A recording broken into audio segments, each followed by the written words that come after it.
एक effective cross examination क्या होता है, तो अगर हम जो कंट्राडिक्शंस है, जो ओमिशंस है, जो चीज़ें नए रिकॉर्ड पे अगर विटनेस ला पा रहा है, अगर आप डिफेंस काउंसिल उसको किस तरीके से ला सकता है,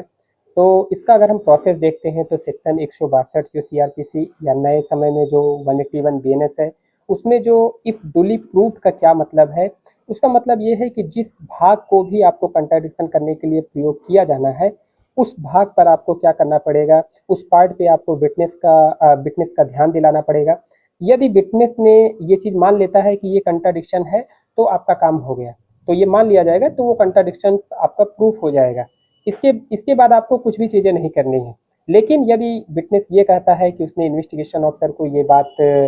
उस तरीके से नहीं बताई थी जिस तरीके से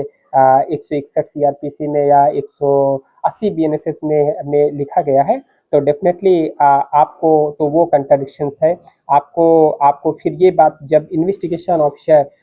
पुलिस ऑफिसर जब कोर्ट में टेस्टमनी देने के लिए आएगा, तो डेफिनेटली आपको ये क्वेश्चन आपको उस इन्वेस्टिगेशन ऑफिसर से पूछनी पड़ेगी, और जो आंसर इन्वेस्टिगेशन ऑफिसर देगा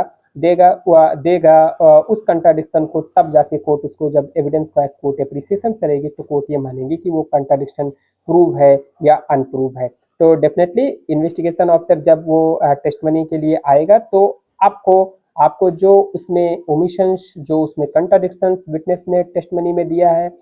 अपने पहले के स्टेटमेंट से जो चीज़ें दिया है, आप जब आएगा इन्वेस्टिगेशन ऑफिसर, तो उससे आपको ये सवाल पूछना पड़ता है। अगर आप ये चीज़ें नहीं पूछेंगे तो कंट्राडिक्शन पूरी तरीके से डुली प्रूफ नहीं होता है।